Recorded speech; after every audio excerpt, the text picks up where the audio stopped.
दोस्तों, हमें ना तो कभी स्कूल में ना ही हमें कभी भी कॉलेज में हमें आज तक किसी ने भी फाइनेंस के बारे में नहीं पढ़ाया। लेकिन आज इस वीडियो में जो टोटल 8 फाइनेंस के बेसिक रूल्स हैं, जो मोस्ट इंपॉर्टेंट हैं, जो हर किसी को पता होने ही चाहिए, एक एक करके ये 8 के 8 रूल्स इस वीडियो में आज हम डिस्कस करेंगे। ये अगर 8 रूल्स आपको पता है ना, तो आप समझो फाइनेंशियली बहुत स्ट्रांग हो। आपको बहुत सारी चीजें पता है कि अपनी फाइनेंशियल लाइफ आपको कैसे मैनेज करनी है। ठीक है, थोड़ा सा हो सकता है लंबा हो, लेकिन एक एक करके जो ये 8 रूल्स हैं इनको डिस्कस करते हैं। सबसे पहले स्टार्ट करता हूं बेसिक रूल ऑफ 72, उसको बोलते हैं। सबसे बेसिक रूल है फाइनेंस का। रूल ऑफ 72 ये कहता है कि मान लो आपने बैंक में एक फिक्स डिपॉजिट करवा रखी है। वो फिक्स डिपॉजिट आपको 7.2% का इंटरेस्ट रेट ऑफर करती है। लेट अस सपोज यहां लिख देते हैं कि जो एफडी है वो 7.2% का इंटरेस्ट रेट आपको ऑफर कर रही है। तो अगर आपको 7.2% का इंटरेस्ट रेट मिल रहा है तो आपका पैसा कितने साल बाद डबल हो जाएगा? तो रूल ऑफ 72 ये बोलता है कि 72 डिवाइडेड बाय जो इंटरेस्ट रेट आपको मिल रहा है, यानी 7.2, ये हो गया 10। तो 10 साल के बाद इस हिसाब से आपका जो पैसा है वो डबल हो जाएगा।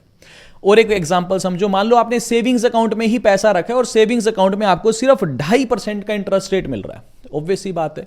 तो सिंपल सा कैलकुलेशन फिर लगाओ, 72 डिवाइडेड बाय 2.5, ये हो गया ऑलमोस्ट 28.5 साल। यानी अगर सेविंग्स अकाउंट में आपने 1 लाख रुपए रखे हैं और 2.5% का आपको ब्याज मिल रहा है, तो वो 1 लाख रुपए 2 लाख कब होंगे? 28.5 साल के बाद।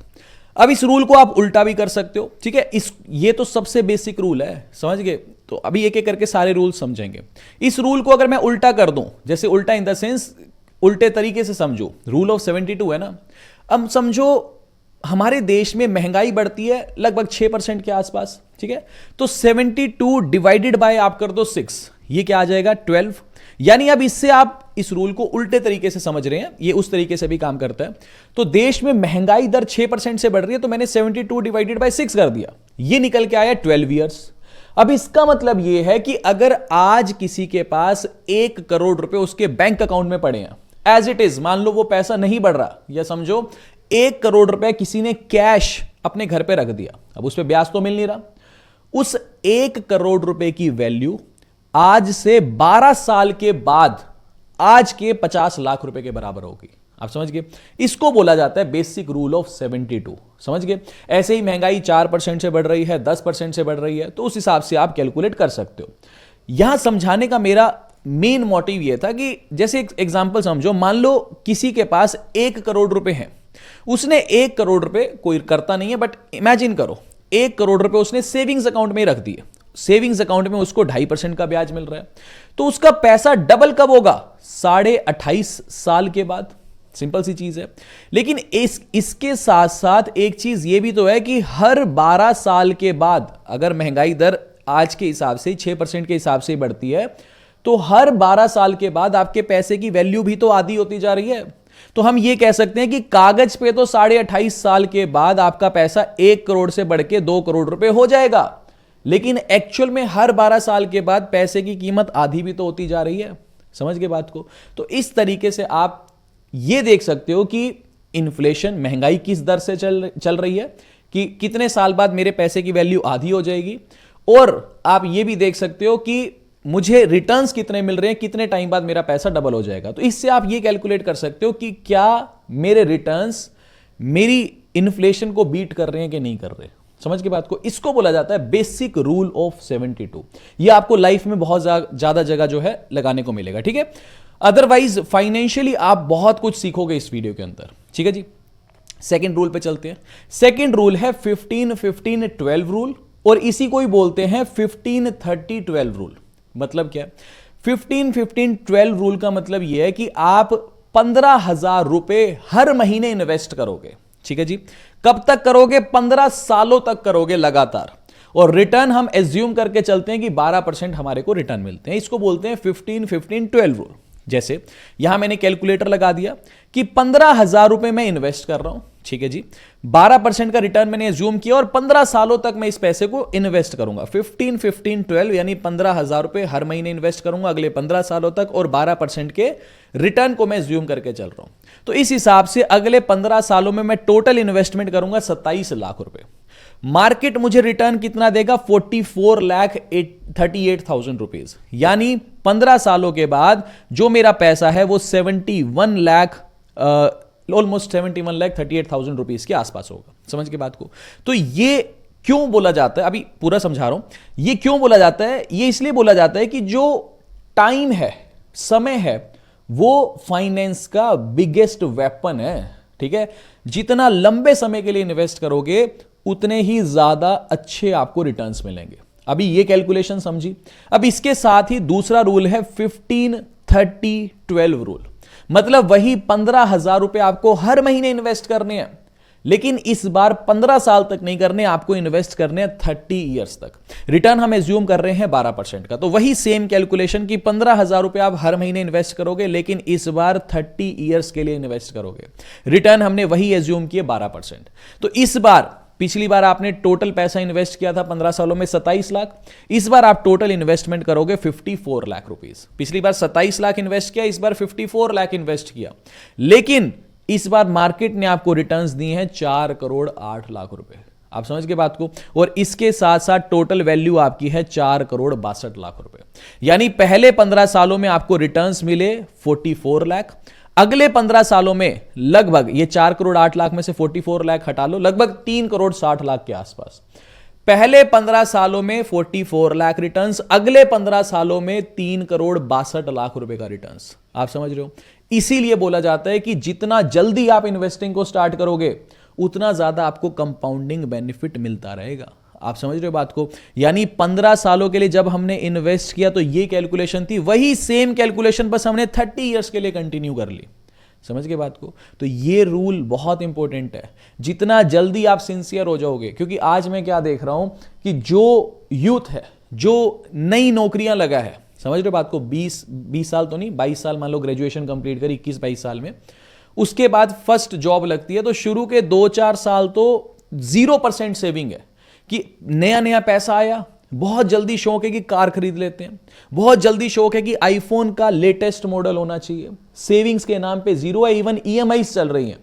वही मान लो कोई दूसरा स्टूडेंट है जो ताजी स्टूडेंट नहीं, मतलब नया प्रोफेशनल आया, जो अभी ताजा पैसा कमाना शुरू किया, लेकिन वो कोई भी यूजलेस एक्सपेंस नहीं कर रहा, सिंसियर है, चाहे थोड़ा पैसा बचा रहा है लेकिन हर महीने बचा रहा है, हर महीने कंटिन्यूअसली इन्वेस्टमेंट कर रहा है, तो वो बहुत ज्यादा आपसे पैसा बचा लेगा जो इस वक्त पैसा बचाना शुरू भी नहीं कर रहा। समझ रहे हो? इसी के साथ एक और बेसिक रूल है, यही सेम रूल जो अभी हमने ये देखा था, इस वाले को मैं कंटिन्यू आगे लिख रहा हूं। ठीक है, तो अभी हमने देखा था ये 15-30-12 रूल, राइट? इसके अंदर 15,000 इन्वेस्ट किए थे, 12% रिटर्न था, 30 इयर्स के लिए इन्वेस्ट किए थे, मेरा पैसा 4,62,00,000 हो गया था। लेकिन इसमें अगर मैं एक सिंपल सी चीज बस और कर लूं, इन्वेस्ट रूल में यही रखूंगा 15-30-12 रूल, लेकिन इसके अंदर मैं स्टेप अप एसआईपी चलाऊंगा, यानी हर साल अपनी एसआईपी की अमाउंट 10% से बढ़ा दूंगा। जैसे पहले साल मैंने 12 बार पैसा जमा किया, हर महीने 15,000 जमा कर रहा हूं, तो हर महीने 15,000 कट रहे हैं। फिर अगले साल 10% में इन्वेस्टमेंट बढ़ा दूंगा। अगले साल 15,000 का 10% कितना हो गया आपका? 10% ये 1,500 रुपए हो गया, तो 16,500 रुपए। तो अगले साल मैं 16,500 रुपए हर महीने इन्वेस्ट करूंगा। फिर उसके अगले साल 10% और ज्यादा अमाउंट इन्वेस्ट करूंगा। अगर मैं ऐसा करता हूं तो 30 ईयर्स के बाद जो मेरे टोटल रिटर्न्स होंगे वो होंगे 11,97,00,000 रुपए। आप समझ गए? तो ये स्टेप अप एसआईपी होती है, बहुत काम की चीज है। क्यों? क्योंकि देखो, आज आप मान लो महीने का 15,000 बचा रहे हो, अगले साल आपकी सैलरी बचेगी, ज्यादा बढ़ेगी, तो आप थोड़ा एक्स्ट्रा बचाओगे, फिर सैलरी बढ़ेगी, फिर थोड़ा एक्स्ट्रा बचाओगे। तो इस तरीके से शुरुआत करो, चाहे आज 500 रुपए से शुरुआत करो, अगर सैलरी कम है तो 500 रुपए की एसआईपी स्टार्ट करो, बट स्टार्ट करो धीरे धीरे करके, चाहे स्टेप अप एसआईपी लगा लो या नई एसआईपी शुरू कर लेना, उससे फर्क नहीं पड़ता। ठीक है, बट इन्वेस्टमेंट स्टार्ट करो। एक चीज पता है क्या? अगर आज आपकी जेब में 0 रुपीज है, आपके पास 1 रुपए की भी इन्वेस्टमेंट नहीं है, 1 रुपए की भी सेविंग नहीं है, तो अगले महीने भी आपका मन नहीं करेगा पैसा बचाने का। मैं सच्ची बात बता रहा हूं। लेकिन मान लो आज आपने जैसे तैसे भी करके 5,000 रुपए भी जोड़ लिए ना, आपका मन पता है क्या करेगा? यार इसको 10,000 रुपए करने। जब 10 जुड़ेंगे आपको हो गया यार इसको 25,000 रुपए करने, 25 के बाद 50, फिर मन करेगा यार 1 लाख करना है, 1 लाख के बाद मन करेगा 5 लाख करना है। आपका जो शौक है ना वो बढ़ने लगेगा, यार पैसा बचाना है। लेकिन एक बार थोड़ा पैसा तो जोड़ो, ठीक है। जीरो पे बैठे रहोगे तो जीरो पे ही बैठे रहोगे, ठीक है। बट वो चीज गलत है यार, ठीक है। चलो इसके बाद आगे बढ़ते हैं। तीसरा जो रूल है ये सबसे इंपॉर्टेंट रूल है, सबसे इंपॉर्टेंट रूल है भी। एक सिंपल सी चीज समझो, मैं हर बार वीडियो में बोलता हूं कि हम प्लान्स बनाते हैं कि जी एसआईपी करानी है, ठीक है। रिटायरमेंट के बाद मेरे पास इतना पैसा होना चाहिए, है ना। मैं कार खरीदूंगा, मैं घर बनाऊंगा, मेरी ईएमआई होगी, सारी चीजें क्या क्या प्लानिंग हम करते हैं। मैं एक रीसेंट वीडियो में मैंने प्रॉपर ये तो लाइव किया था, मैंने यहां चलो स्क्रीनशॉट लगा दिया। मेरे को ये एग्जांपल बहुत अच्छा लगता है। ये मैंने परिवार का एग्जांपल लिया था, ऑफिस में हर एक चीज चिपकाई थी, ठीक है। ये इंसान 1 लाख रुपए महीने का कमा रहा है, ठीक है। बच्चों की जो खर्चा है ये 20,000 रुपए महीने का, ट्यूशन वगैरह फीस। माँ बाप का जो खर्चा है ये 5,000 का महीने का है। और एक घर है इनके पास, इसकी ईएमआई जाती है 45,000 रुपए। 1 लाख कमा रहा है, 45,000 प्लस 20 प्लस 5, और हाउस होल्ड एक्सपेंस हमने लिया था कि 20,000 रुपए घर का, दाल रोटी आटे चावल का खर्चा। तो यानी 1 लाख रुपए ये इंसान कमा रहा है, 90,000 रुपए इसका महीने का खर्चा है, राइट। 10,000 रुपए ये महीने के बचाता है। धीरे धीरे सैलरी बढ़ेगी तो और ज्यादा बचत बढ़ती रहेगी। लेकिन अभी ये परिवार कितना खुश है, 1 लाख कमाता है, 90,000 खर्चा, 10,000 रुपए महीने का बचा रहा है, अच्छे खासे घर में रह रहा है, एक तरह से सारी चीजें फिट एंड फाइन है।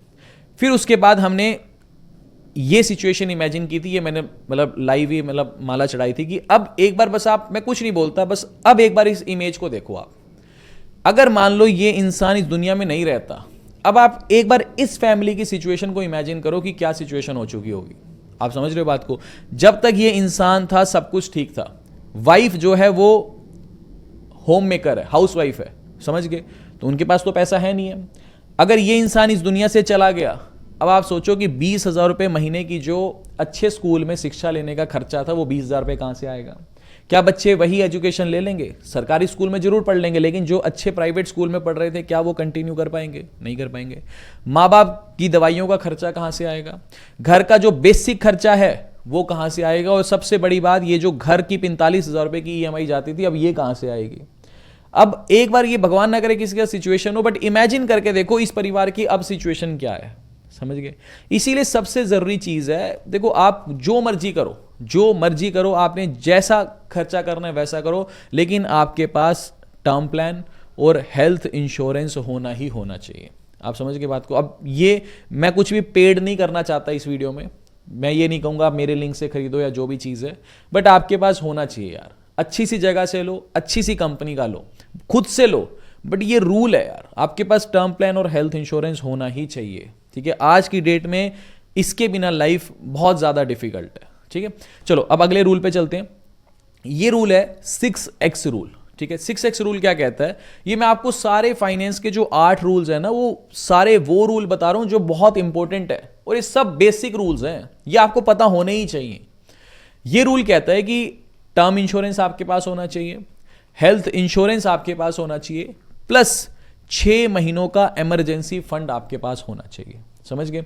एज इन 6 महीनों का इमरजेंसी फंड भी ये बोला जाता है कि मान लो आपने इन्वेस्टमेंट शुरू करनी है, भी मैं हर महीने एसआईपी करूंगा, ये करूंगा, वो करूंगा, सारी इन्वेस्टमेंट ठीक है, बट सबसे पहले इमरजेंसी फंड तो बनाओ। और कई बार लोग कुछ कह देते हैं कि पहले इमरजेंसी फंड ही बनाओ, बाकी सारी चीजें बाद में छोड़ो। मैं ये कहता हूं कि इमरजेंसी फंड भी ऐसा मत करो कि सिर्फ सारा पैसा पहले इमरजेंसी फंड में डाल रहे हो, फिर उसके बाद आप कह रहे हो सेविंग शुरू करूंगा। कोई बात नहीं, इमरजेंसी फंड 6 महीने का चाहिए, ये थोड़े टाइम ज्यादा में बन जाएगा। धीरे धीरे करके कुछ पैसा इमरजेंसी फंड में डालो, धीरे धीरे कुछ पैसा करके अपनी इन्वेस्टमेंट भी स्टार्ट कर लो, बट 6 महीनों का इमरजेंसी फंड आपके पास होना चाहिए। यानी 6 महीनों की जो आपकी सैलरी है वो आपके इमरजेंसी फंड में होनी ही चाहिए, समझ गए। मान लो अगर आप महीने का 30,000 रुपए कमाते हो, तो 6 या 18, 1,80,000 रुपए आपके पास एज एन इमरजेंसी फंड होने ही चाहिए। ये पैसा आप रखोगे कहां? या तो ये पैसा आप रखोगे एफडी में, या इस पैसे को आप रखोगे लिक्विड फंड्स में, और कहीं मत रखना, समझ गए। कुछ लोग कहते हैं इमरजेंसी फंड है, कोई बात नहीं, इस पैसे को भी हम म्यूचुअल फंड में रख लेते हैं। इमरजेंसी फंड का मतलब ये है कि मुझे पैसा चाहिए और मेरे पास एक बटन पे पैसा मेरे अकाउंट में आ जाए। वो ठीक बात है कि म्यूचुअल फंड में रखोगे तो भी पैसा आ जाएगा, लेकिन 1,80,000 रुपये मेरे पास पड़ा है, इस पे भले ही ब्याज कम मिले, लेकिन भगवान ना करे कभी किसी की नौकरी चली गई, किसी के ऊपर कुछ भी इमरजेंसी सिचुएशन आ गई, उस वक्त उसको पैसा निकालना है, और इमेजिन करो उस वक्त उसका 1 लाख रुपया गिर के मान लो 1,20,000 रुपए के बराबर रह गया, तो फिर क्या फायदा।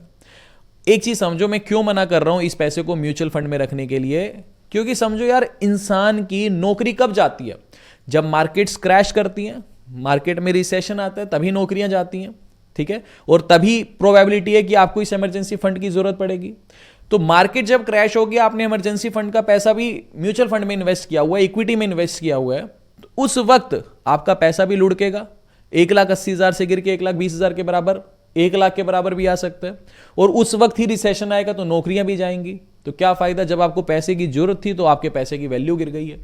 इसीलिए ये इमरजेंसी फंड है, इस पे ब्याज का चक्कर मत देखो, रिटर्न्स मत देखो, इस पैसे को लिक्विड फंड में रखो या फिर आप एफडी में रखो, ठीक है, ओके। उसके बाद अगला जो रूल है वो है 40% रूल। इसका मतलब ये है कि आपकी जो भी ईएमआईज हैं, आपकी चाहे कार लोन की ईएमआई हो, होम लोन की ईएमआई हो, पर्सनल लोन की ईएमआई हो, व्हाटसोएवर, गोल्ड लोन ले रखा है तो उसके चाहे पैसे कटते हो, आपकी जो भी टोटल ईएमआईज हैं जितनी भी, वो आपकी सैलरी का 40% से ज्यादा नहीं होनी चाहिए। मान लो अगर किसी की सैलरी 1 लाख रुपए महीना है ना, तो उसकी महीने की ईएमआई 40,000 रुपए से ज्यादा नहीं होनी चाहिए। अगर इससे ज्यादा जा रही है तो फिर आप अपने आप को डेट ट्रैप में डाल रहे हो, ठीक है ना। बैंक भी इसको चेक करते हैं, इसको FOIR बोलते हैं बैंकिंग लैंग्वेज में, समझ गए। तो इस चीज की आप गांठ मार लो, आपकी जो इनकम है, महीने की कमाई है, उसका 40% से ज्यादा पैसा आपका ईएमआईज में नहीं जाना चाहिए, ठीक है। ये बड़ा बेसिक सा रूल है, ठीक है। अगला जो रूल है वही कार वाला रूल है, इसको हम बोलते हैं 24-20 रूल। पहले इसको 24-10 रूल भी बोला जाता था, बट मतलब अब मान के चलो ये जो 10 है ना, इसके अंदर अब आप गाड़ी खरीद ही नहीं सकते फिर। तो लोगों ने, काफी जो फाइनेंशियल एक्सपर्ट्स है, उन्होंने इसको बढ़ा के कर दिया 24-20 रूल, ठीक है जी। इसका मतलब क्या है, मान लो अब आपको एक गाड़ी खरीदनी है, ठीक है।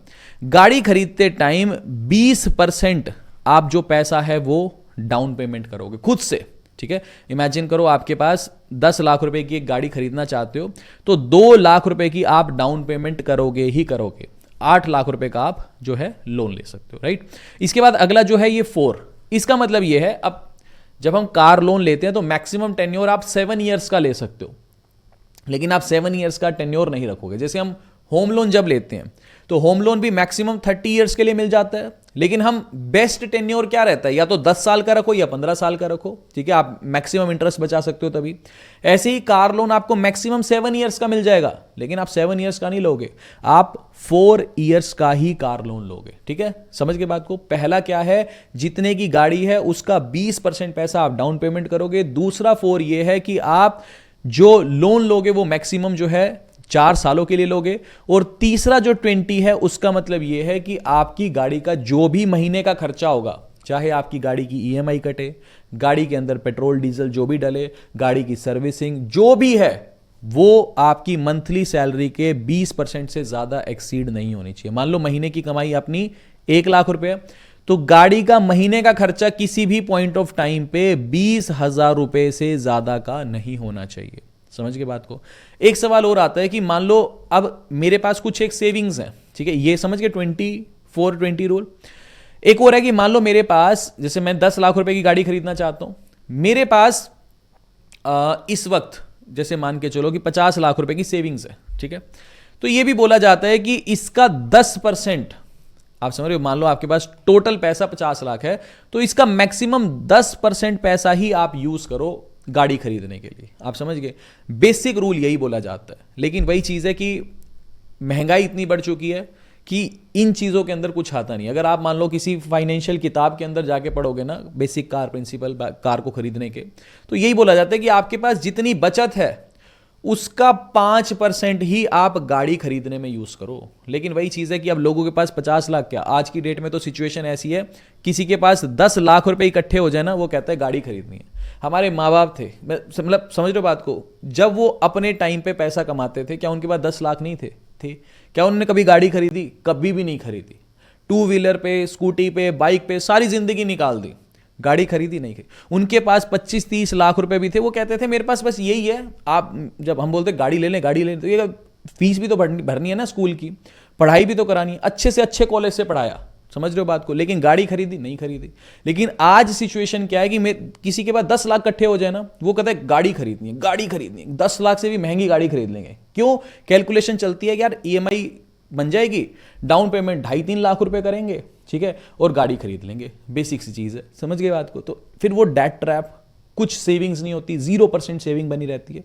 असल का रूल यही है, आपके पास जो टोटल पैसा है, जितनी आपके पास एसआईपी वैसआईपी सब कुछ मिला के, उसका 10%, ठीक है, 10% अगर आपके पास है, ठीक है, मतलब जैसे मान लो 50 लाख है तो 5 लाख से ऊपर की गाड़ी आप नहीं खरीद सकते। बेसिक रूल यही बोलते हैं, पैसा बनाओ, पैसा इकट्ठा करो, उसके बाद जो मर्जी गाड़ी खरीदो, ठीक है ना। अब मार्केट में तो आपको पता नहीं कौन कौन सी गाड़ियां मिल जाएंगी, लेकिन फिर उनके पास पैसा भी तो उतना है, समझ गए। अब गाड़ी हर कोई लेके बैठा है, अब ईएमआई इतनी हो जाती है, खर्चा इतना हो जाता है, गाड़ी हाथी है, सोसाइटी को दिखाने के चक्कर में ले रहे हैं ज्यादातर लोग। सिंपल सी बात बता रहा हूं मैं आपको, सच्चाई। ज्यादातर लोगों को ये जिद है कि मैं आज गाड़ी ले आऊंगा तो मेरे रिश्तेदार मेरे से जलन करेंगे कि देखो वाह कितना कामयाब हो गया ये इंसान, या मेरे दोस्त कहेंगे कि वाह यार तूने तो तरक्की कर ली। सिर्फ सोसाइटी को दिखाने के लिए ज्यादातर लोग गाड़ियां खरीद रहे हैं। अदरवाइज उनको भी पता है गाड़ी खरीदेंगे सारा कुछ गाड़ी के अंदर चला जाएगा। हाथी है, हाथी खरीदना आसान है, पालना मुश्किल है, समझ गए। तो उस हिसाब से समझना, ठीक है। ये मैंने पूरा आपको कार का खरीदने का जो है एक स्ट्रक्चर बताया। उसके बाद अगला जो है वो 50-30-20 रूल है। मतलब कि आप मान लो 1 लाख रुपए महीने का कमाते हो, तो इसका 50% जो आपका पैसा है वो आपकी ज़रूरतों में जाएगा, नीड्स में जाएगा। जैसे मान लो आपने घर का रेंट देना है, अपनी ईएमआई भरनी है, राशन खरीदना है, स्कूल की फीस भरनी है, जो भी आपका बेसिक खर्चा है जिसके बिना आपका सर्वाइवल ही नहीं है, 50% पैसा आपकी नीड्स में चला जाएगा, यानी 50,000 रुपया इधर चला गया। 30% जो आपका पैसा है वो आपकी ज़रूरतों में जाएगा, आपके शौक में जाएगा। आपको शॉपिंग करनी है, अच्छा लगता है, ट्रिप करना है, घूमने जाना है, समझ के बात को। तो 30,000 रुपीज़ पर मंथ आप अपनी ज़िंदगी के मज़े करने के लिए इस्तेमाल कर सकते हो। मान लो आउट ऑफ इंडिया ट्रिप करना है, कोई बात नहीं, 30% बचाओ, फिर धीरे धीरे करके 2-2.5 लाख रुपए बचा लो, फिर एक ट्रिप कर सकते हो, ठीक है। तो 30% पैसा जो है आपकी वॉन्ट्स में जाएगा और 20% जो पैसा है वो आपकी सेविंग्स होना चाहिए। अब ये जो मैंने लिखा है ये बिल्कुल उल्टा लिखा है। सबसे पहला स्टेप होना चाहिए सेविंग्स, ठीक है, तभी पैसा जुड़ेगा। आज 1 लाख रुपए की सैलरी आ गई ना, तो सबसे पहला 20% मैं निकालूंगा, उसके बाद नीड्स, उसके बाद वॉन्ट्स, उसके बाद मेरे खर्चे, ठीक है। लेकिन सैलरी आ गई, सैलरी आई और वो इन्वेस्ट हो जानी चाहिए। ये बेसिक प्रिंसिपल होना चाहिए कि सैलरी आई और 20% पैसा इन्वेस्ट, समझ गए। अब ये जो 50-30-20 रूल है, ये जब तक सैलरीज लिमिटेड है, मान लो 2 लाख रुपए तक भी सैलरी है तो ये रूल अप्लाई होता है। लेकिन अगर किसी की महीने की 5 लाख रुपए की कमाई है तो फिर ये वाला रूल अप्लाई नहीं होता। क्यों? क्योंकि 5 लाख अगर कोई कमा रहा है, उसको आप कह रहे हो 50% पैसा जो है अपनी नीड्स पे खर्च कर दे।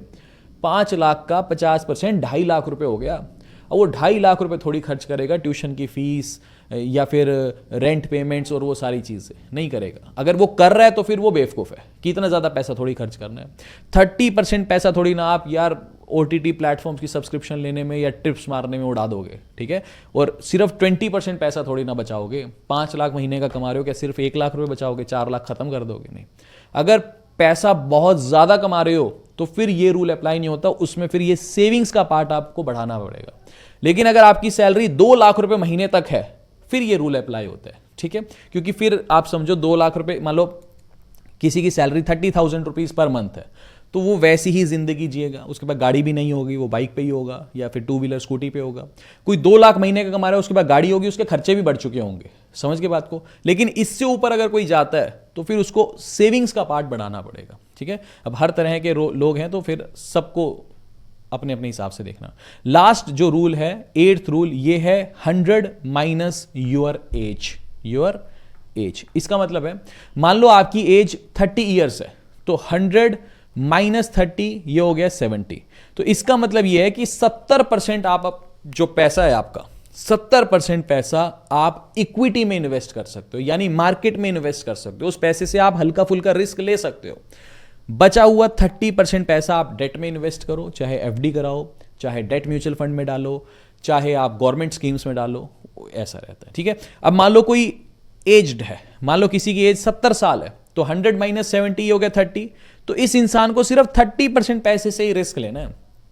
30% पैसा ही इक्विटी में डलेगा, 30% पैसा मार्केट में डल गया, 70% पैसा गवर्नमेंट स्कीम में डालो, एफडीज में डालो, सेफ इन्वेस्टमेंट में रखो। समझ गए?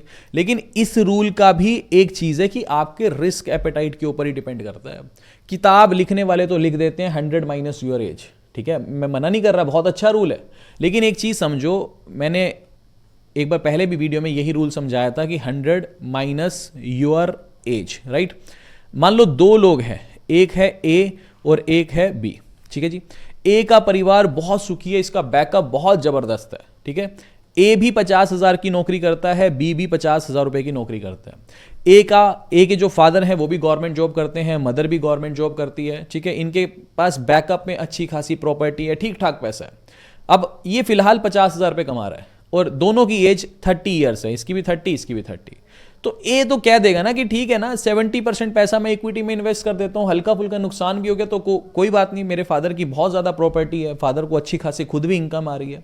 तो ए तो कहेगा मैं 90% पैसा भी इक्विटी में डाल दूंगा, क्या बड़ी बात हो गई। लेकिन बी के माँ बाप जो है वो फ्रूट की रेडी लगाते हैं, बड़ी मुश्किल से पैसा जोड़ते हैं, बी को बड़ी मुश्किल से पढ़ाया, आज बी कामयाब हुआ है।